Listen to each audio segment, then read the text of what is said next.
thank you so much for joining us today. We're talking about investing in real estate, the good, bad, and the ugly. Let's talk more about the good. Number one, you could, if you own more than one property, you could make money off of that property. Rental income is probably the biggest reason why people own more than one property. Rental income certainly can help you pay for another property, or it could be just a source of income in the long term. All right, so that's something you want to think about. Long-term appreciation. The longer you hold a property, the more the value will continue to increase. So the more it's going to be worth, right? So long-term appreciation is extremely important. If you have owned a home for 15 years, you probably don't owe a lot on it. The value of that home may be even higher than you could imagine. And so a couple of things here I want to talk about when you talk about appreciation and you talk about investing in real estate. If you have owned your home for, and I'm going to even say for longer than 6 years, 6 or 7 years, you are sitting on some cash. You're sitting on some equity. And with that equity, there are a lot of things that you can do. You can use some of that equity to improve the value of the current home. You can use that in order to have a down payment for another property. There are so many things that you can do. Appreciation in our home, year to year on average. So I've been in the business for 20 years. And year to year, if we appreciated 3% year over year, it was a good year. Now, over the course of the last 4 or 5 years, we've seen increases in the value of our home, double that. 6%, 10%, 12%. Ridiculous increase in value in our homes over the last few years. A lot of it has to do with supply and demand. There are more people that want our homes, and we have fewer homes currently on the market. So if we look at that, our appreciation in our home is tremendous right now. But then people will say, well, Michelle, if I sell my home and I make all this money, I'm just going to spend it on the next house. I'm going to have to spend more on the next home. Yeah, you're absolutely right. That is true. But are you putting yourself in a situation that is going to better fit your lifestyle? That's what you have to think about. You have to think about, okay, if you are living in a home that's 30 years old, what all are you going to have to fix in that home over the course of the next 5 years? Or maybe you look at either a new construction or a home that's built a little bit sooner, it's only a few years old. That might be a better fit for you. It may be smaller, it may be the right size for your needs, and less maintenance. Because maintenance is always a factor when you're owning your own property. So long-term appreciation is the way to go if you're going to be someone who wants to buy and hold. Buy another property, hold the one that you're in. Starting to build wealth. And frankly, if you're interested in owning more than 2 or 3 homes, you got to start with the first one. It always starts with the first one. And then from there, you can look to buy more and more and more. And using the equity in each of your homes in order to buy more properties. But here's the thing, it's going to take time. Because the way the market is today, and you're going to say, Michelle, I can't invest in a property right now because there aren't any properties to invest in. Well, that can be true, but there are some areas in Cincinnati that are up and coming. There are some homes in Cincinnati that have been on the market for quite a while. There are opportunities. It may just not be right under your nose. That's why it's important for you to always have a real estate agent on your side helping you look for the property that will fit what you're looking for, that'll fit what your idea is of a second home, a third home, an investment property.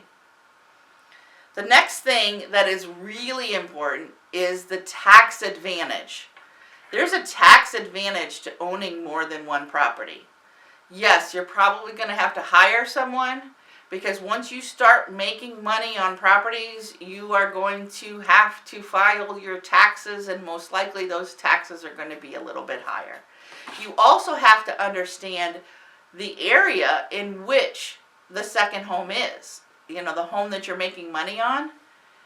There are maybe some additional taxes that you need to be aware of. There may be some income taxes that you have to take account of. There's a lot of things, so you're going to want to talk to a CPA, a tax accountant, someone who understands, all right, if I buy a rental property, if I invest in real estate, what does that look like for my taxes? What can I write off, and what can I not? What am I going to have to pay? So there are definitely tax advantages to investing in real estate, and that's another reason why a lot of people do. Flexibility. All right, so let's say you call me and you say, Michelle, I'd like to buy another property. I think we're going to go ahead and move into another property. We're going to save the property that we have right now. We're going to use it as a rental. Guess what? You have flexibility. What happens if the home that you move to doesn't work out? You have another home to move into. You will never be homeless. You can always move back. Now, moving is a lot of work, so I'm never going to say that you want to do that a lot. People do. It's fine. You got to think about what you want to do. So owning multiple properties comes with a lot of responsibilities, a lot of considerations. You don't want to go into this blind. You want to talk to a real estate agent who knows how this process works and can help you get the information that you need. And working with a real estate agent, basically, you may get the inside track on properties before they even go on the market. I talk to so many people each and every week about they want to sell their home, but they have to find something before they can sell. They don't want to own two homes, and that's fine too. But they are sitting on a big lump of equity that they'd like to use to buy their new house. And so, I'm always talking to people. So you want to talk to a real estate agent who is busy, who is full-time. And if you'd love to talk to me, I would love to talk to you. All right, so investing, we talked about the good, bad, and the ugly. Well, let's talk about some of the risk involved. Now, what was it, 15 years ago, I guess, 2008, 2009, a lot of people got into a lot of problems. It was a very, very difficult time in the real estate industry because the industry crashed mostly because the mortgages that people were taking out, they couldn't afford. So there was a collapse in the mortgage industry. A lot of things have changed since then in the mortgage industry. So don't expect that kind of a crash ever to occur again. We're not going to be having people who can't afford a home now. What happens if you lose your job? All right, that's a valid concern. If you lose your job and you're unable to make your payments, you may lose your home. Simple as that. And we do have people in that predicament right now. But here's the thing. Let's not try to get into that situation. If you are in a situation where you've lost your job and you're no longer able to make your payments on your home, talk to your lender. Really, really important. Talk to your lender. Let them know, hey, I may need a little bit of a break here for a minute. I need to reset. I need to get a job. And they may say, okay, you've been a great paying customer. I'm willing to work with you. Or they may say, sorry, if you don't get yourself current really quickly, we're going to take your home. And I'm going to tell you right now, if you've owned that home and you've been up with your payments for several years, chances are you have equity in that home. If you sold the home today, you could get out of that debt.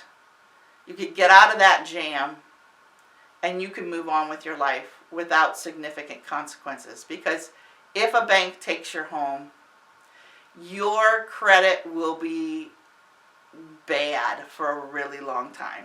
You may not be able to buy another home. So maybe you call me and say, Michelle, I need to sell this home in the next 30 days. What do we need to do? And I will have answers for you. We'll be able to work it out. Whatever the situation, we can work it out. And that's kind of the problem solver in me. Most real estate agents are problem solvers, and we love to fix things. And so if you are in a jam and you need something fixed, if you need your real estate to sell quickly, we need to be realistic, number one.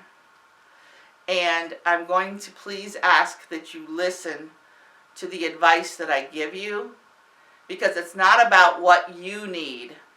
It's about what the market is going to be able to do in order for you to sell your home. Okay, I hope that makes sense. All right, I'm going to take a quick break, and then we'll come back. We're going to talk some more about some of the market volatility, all these things, unexpected expenses. That's part of the ugly part of investing in real estate. When we come back, my name is Michelle Sloan, and you're listening to the Sloan Sells Homes Open House right here on 55 KRC, the talk station.